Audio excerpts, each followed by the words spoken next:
GwJ versus Sparky. That we are. All that right. we are. So, David recently had a very close scrape with Mr. Deli. Yes. I believe is what we call him. Yeah. Made him hop off of the hero and go to DDD. Yeah, but the DDD did very well for himself. I believe that was a game 3 set. Yes, it was. So, it's interesting to see how like maybe the different game plan that we're going to see from Sparky is going to affect GwJ's game plan. Yeah, it's going to be really interesting because he's just going to let Sparky get his faraway combos with gun and whatnot. Absolutely. If he wants to play that hunker-down nature that Rob has. Yeah, you're right. And him being bigger body is just going to make it easier for Kent. So this is going to be a really uphill battle, like you said. It is, but Rob is certainly not without his defensive Oh, options. no, yeah, absolutely. But, I mean, like, on paper, I don't want to say Duck Hunt's running away with this, but like I said before, it's going to be really difficult for GwJ to get a leg up on him. Absolutely. Honestly, the defense, the percentages that are done by both of these characters' projectiles, it's pretty handily in the favor of Duck Hunt. A lot of his stuff does a lot of damage, and his can, of course, being frame 1, is a great defensive option for whenever GwJ actually does get an opening. Right. But right now, sitting at the percent lead, GwJ is going to find himself in a better position here. And I think also that Duck Hunt can find more conversions off his cans more than the projectiles of Rob for himself. Agree. Yeah. He's more pressure far away, find his opening, and then do like a brunt of his damage close up. Absolutely. But an excellent part of Rob's toolkit is his laser, which goes through just about every projectile he can put out. That's true, too. And being able to just auto-win the Fireball War in this case is an incredibly useful tool for just about any zone, and especially in the case of GwJ. Yeah, but once he locks down stage control, we see how much of a threat the Duck Hunt can be. And of course, again, being a big body, it's gonna be hard for GwJ to work his way back towards center stage like this. You'll find that he starts to take it, and then Sparky just sort of abuses more of these projectiles, and the nature of the game as well. Like both of these guys, they're well-trained players. They know to stay far away, not to commit to anything at these high percents. But that's just lending more to Duck Hunt's playstyle again. Absolutely. But right now, the advantage state's sitting towards GwJ here. A little late on the down air, but definitely more so in his favor right now. Yeah, and they're going to pop up as well. Trying to snipe. Nope. And second snipe coming. Yeah. We had 2 in the clip. Don't worry. We missed the first shot. We always get the second. One more. He's landing his hits tonight, though. These lasers are looking good. Yeah, and now he's even starting to pressure up. Stock advantage going to GwJ, but he's still pressuring up close. Trying to get all his worth out of that can, too. But Sparky's starting to use the can more so than he's using the dog, if I'm being honest. Yeah. But David, he's starting to realize, you know, maybe it's time to hold this center stage, because I know it's not going to be too easy to get back from you if you do manage to get it. Right, he needs the farthest range he can from those sides and corners of the blast zone, but he will not escape from that time. Absolutely, fantastic. Sitting at 70%, Sparky is still looking at a pretty serious deficit. Duck Hunt not known for his incredible damage output, so...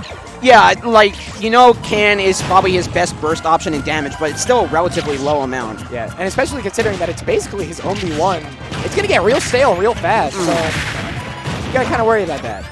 And, like, besides his smashes, those are a little too committal, I'd say. I would agree. Does have some nice range on them, though, so it could be good for covering a certain They're multi-hit, and they do have range, but there is a good amount of cooldown. And because it's multi-hit, you know, if you read that he's going to do it, you can just wait it out, essentially. Absolutely. David's going to go for an air here. Air dodging towards the can. Very smart, keeping himself in a safe position. It's interesting that the side beat just stops the gyro in its tracks. That really makes setting up Rob's defensive zone very difficult. Oh, yeah. Putting out the... hopping around it. Setting up gun again on platform this time. Yes. Oh, go for the up tilt there. Very interesting. Probably maybe reading GwJ was going to go higher that time, so he's trying to... Whoa! Trying to send that can down, but it just gets cut off by the stage. Something Sparky does very frequently is he puts that can in places you didn't even think it could get. There again, that setup there was, you know... Ooh, had a read on the roll, but wasn't quite fast enough with that back air. Yeah, and like you said, the shooter is going to go through laser and just about everything else, the way that laser does for Rob. Absolutely. Of course, when the shooter's on the ground, he's not necessarily going to be able to like take another shot, but wow, the man's going to get the sparks, but not the kills. David's starting to... Ooh. David's starting to maybe play a little bit too impatient, but is going to get that kill with the nair there, and Sparky's going to take his sweet time up on that platform. Always on that last stock, he gets that towel, clean up his hands, which is a solid strat. I mean, like, we do it at the end of games. We, wipe our jeans and everything. Yeah. But wiping that second stock down and putting GwJ on his final stock. Absolutely, and the can going to, again, break him out of certain defensive positions here. Put him into better defensive positions. Zoning out, trying to get as much damage before you go full commit, rush down in. Yeah. You'll notice how David really seems to be, I wouldn't say lost, but is at a bit of a worse position when the laser is offline. Just sort of like, he has to just contend with a lot of Duck Hunt projectiles. Like, he can't stall out how the can moves, or like it's just going to come at him at the way that that Duck Hunt and Sparky wants to. I agree. It seems like every laser really kind of has to hit its mark. Absolutely. Otherwise, that's a pretty long opportunity for Sparky to continue to play his defensive game, continue to get this damage here, and find himself in the lead. Going around the shooter that time, but Sparky, his eyes were set on getting that trusty can in, but backfired on him, pushed him out to this right side. Ooh, up airs the can, and Sparky's going to find himself in it. Yeah, the lag out hit from the hitting the can. Hang on. Oh, the can again! Are you kidding me? That setup is actually probably not going to work out too hot. Oh, great air dodge down from Sparky, getting out of that position. Yeah, at these percents, with how the weights of these two characters, probably Sparky will die out first. Oh, most definitely. I think we're looking at a lot of different options are going to be able to get this kill here. Going out so low. Yes, no, he does not have enough. The fast fall, unfortunate, but. Yeah, I think maybe he expected to land on the stage there, but yeah, just whiffed it, and that was going to be it. And GwJ goes up 1-0 on this. So far, what is appearing to me to be a pretty close set. Yeah, it's definitely tooth and nail for GwJ to win this, like I was saying before we started here. But he seems to be finding his ways in. Seems to be paying himself a little bit. And might have a little bit of a worried look on his face there, but he is on top round one going into round two. Exactly. And we are going to be going to Sparky's counter pick, which, let's see. Just a straight back to PS1. I don't blame him. It seems like this stage and its platform certainly assisted with Sparky's defensive gameplay. It just meant GwJ had more areas to cover with laser and gave him more of an opportunity to miss even. Yeah. This does have the same stage to blast zone distance as like Final D or anything like that. So the addition of platforms, I'd say, is Sparky's best bet to find some type of confirm if he's looking for it off of him. Yeah. I would say confirms and mobility is what helps most. Duck Hunt might not be the fastest character in the world, but certainly faster than Rob, and is going to be able to get away very easily. Right. And the platform is going to help him with mixing up landing options and stuff too. Very, very useful. Duck Hunt, or Rob, on the other hand, is rather large and is going to probably struggle to land regardless of what kind of platforms he has. Yeah.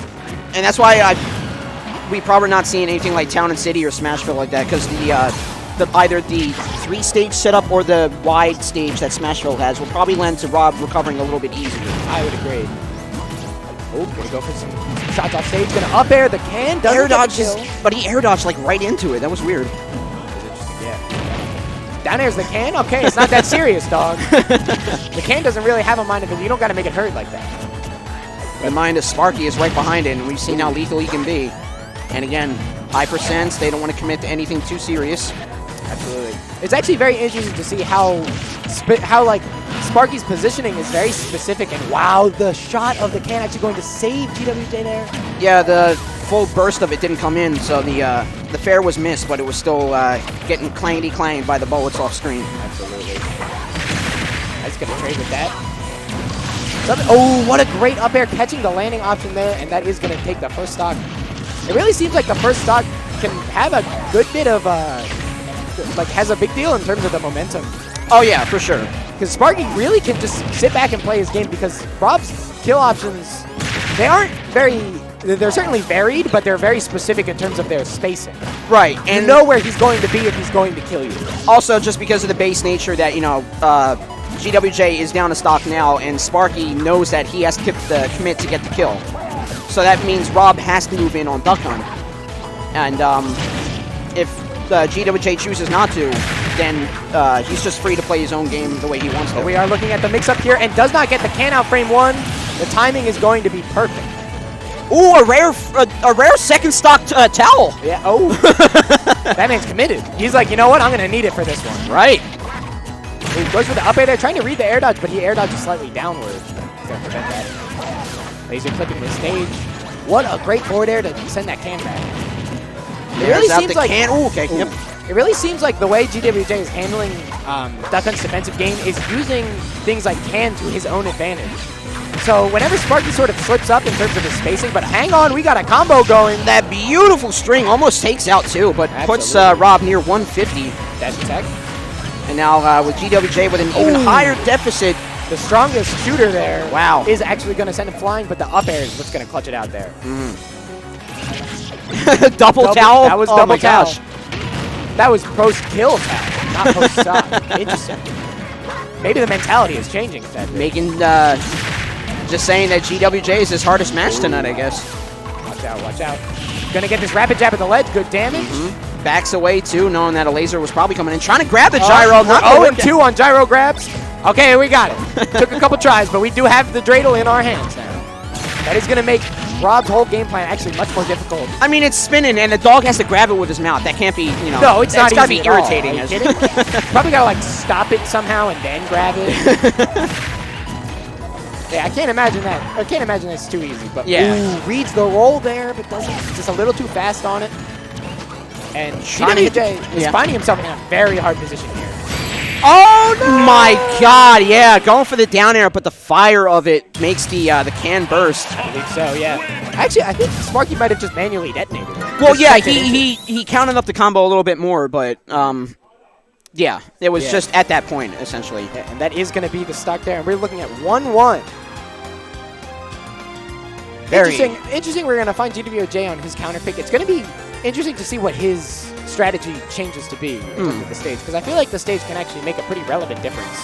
Oh yeah, like do you stay close up so you don't give Sparky that much room, but then there's not enough room for yourself to evade? Yeah, I would say Rob's boxing game isn't necessarily the greatest, and not having the ability to play evasive because of how big he is going to make it so that smaller stages might end up just being your downfall. Yeah. But then again, faraway stages, you'll just give Sparky more room to do stuff. But Final D, relatively neutral, a little bit bigger. I would say this is a great choice because it also limits Sparky's landing. Yes, that's true too. It limits where he can put his projectiles, and that makes it. It's gonna make his positioning very specific. Yeah. Besides like kill setups from Rob, we haven't seen a whole lot of aerial Rob gameplay, so maybe that'll finally find its fruition here. Laser at the start. Wow, a rare aggressive start from Sparky. Yeah, going in with the dog. Jumping in with a forward air. I have never seen him do that. like an aggressive start like that. That's insane. And relegated to that right side, but still. Gonna find himself at pretty high percent. GwJ looking to get it started here. Can frame one, of course, breaking him out of that. It's nice. Really can frame one? At frame one, it's just Snake. Oh my God. Diet Snake. The only difference is you can't have two of them out, and one of them can kill. So it does prove to be its own sort of useful tool. All right, very interesting here. Sending out a flurry of those projectiles again. Ooh, holding shield point blank, making sure that can blows up on Sparky instead. Again, damage is damage in this matchup. It seems anything goes, and anything is worthwhile.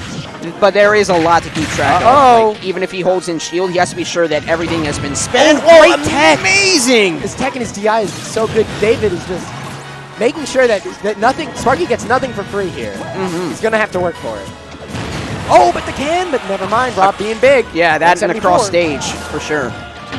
Next interaction, though, will probably spell GwJ's doom, but he's trying to find some way to edge out this first stock. Nice! The spot down smash. Yeah. The Smash Ultimate Classic. The turnaround on stocks there means that he can get extra credit all he wants. And now Sparky, for the first time in a while, is the one on defense here. Absolutely. And the laser interacting with the can there is actually going to probably jam up Sparky's game quite a bit, as we've seen so far, and especially on this stage.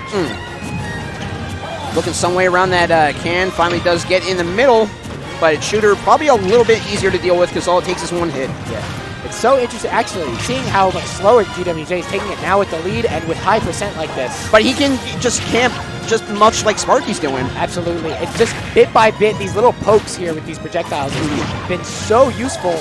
Oh, he doesn't catch the gyro there. That's actually kind of a big deal. Oh! Skirting around that setup with the cam, but He's the gonna shooter! get sniped, dude. That's not the only one with guns out there, Rob. Oh, man. Absolutely. Again, like, you have to keep track of every little thing that Duck Hunt does. So he just sends out a whole battalion against you. Absolutely. Well, it's only one man, but... Well, I mean, just the way that he can set them up and distract you with one thing and then, you know, throw in another thing. Absolutely. And then the projectile is instant. Yes. There is absolutely no travel time, which means that if it's there, it's going to shoot you. Yeah. So long as you're in that range. It's like the sniper bullet in TF2. Absolutely. One click and you're done. No frames in between. Yeah, none of that leading for wind or whatever. Nah. We just point and click. Gyro going to cancel out. Sets it up again because shooter just prevents GwJ from landing. Yeah, and it's interesting to see all these trades coming out from projectiles, but GwJ seems to be coming out on top, and that is the air dodge. Ooh, air dodge towards the can, again, covering his option, very safe. I mean, whether you know the direction or not, it's just, you know, a safe haven for Duck Hunt. Absolutely. Once the can's there, there's almost nothing you can do because you can control it regardless of the circumstance. Yeah, if you see that, you click it once, if it goes the right way, you're good. If you don't, just hit it with a tilt and it goes the other way. No doubt, no doubt. And looking at just about even percentages here, things have started to get a little bit more ugly for GwJ. Again, yeah, difficult. Just him being a bigger body is just making it easier for this edge guard to stay to its fullest right now. Goes for the up smash there, a little bit dangerous, but watch that can. And yeah, because it was bouncing the opposite way, GwJ hugging close to the stage is able to get back. Oh, but the lingering there on Duck Hunt, very, very useful. One of the only moves where the dog actually does some work. Fun fact. And you also see how Sparky is setting up that can, where he drops it towards ledge, but then actually lets it hop again. Because Rob is so big, it can hit him on his backside. Definitely. Yeah, it's been proving to be kind of a struggle, and you'll actually notice how much work GwJ has to go through to cover every defensive option Sparky can pull out at any given time. Things like, okay, you got the can here. The gyro was bouncing on the can. Oh, but the snipe again! Getting bounced out by the gyro that time. And we are going to bust out this Tal for what might be the last chance he gets. At least on winner's side, I believe. Well, the last chance to bust out the Tal, I meant, in this set. Right. Right. Again, 160, still dangerous territory. Good parry there. This is a matchup where I feel like parrying might actually be very important. Keeps him out of shield stun with that. I was going to say, he was DIing away, but yeah, still caught with that up tilt in the end. Or the up air, rather. And really, the weak laser, that's good to know. But breaks him out of the grab there. The weak laser doesn't cancel out the shooter. Gyro does. All right. Absolutely. I'm sure GwJ paid attention to that a long time ago, but... Yeah. No, Gyro does stop the shooter, and it does keep the shooter out for a long time, too. As long as he's on the screen, he cannot be called out again. Oh. Shielded through. I mean, he's pressuring Duck Hunt right now. Finally hops around. But the percentages are starting to say how much more GwJ is going to have to work to actually get Sparky here. Rolling back towards the center of the stage. It's just the degree of avoidance we're seeing from Sparky is so incredible. But the percentages starting to look a little bit more even in a ledge trap scenario. But oh, he's the misinput. Yeah. Let's go, Taylor! Oh, that's a tragic end. At least for some. For others, they might think that's a very good thing. I mean, I know GwJ is a fan. The man gets results, and the way he gets them might not be your cup of tea, but it's not fun to go up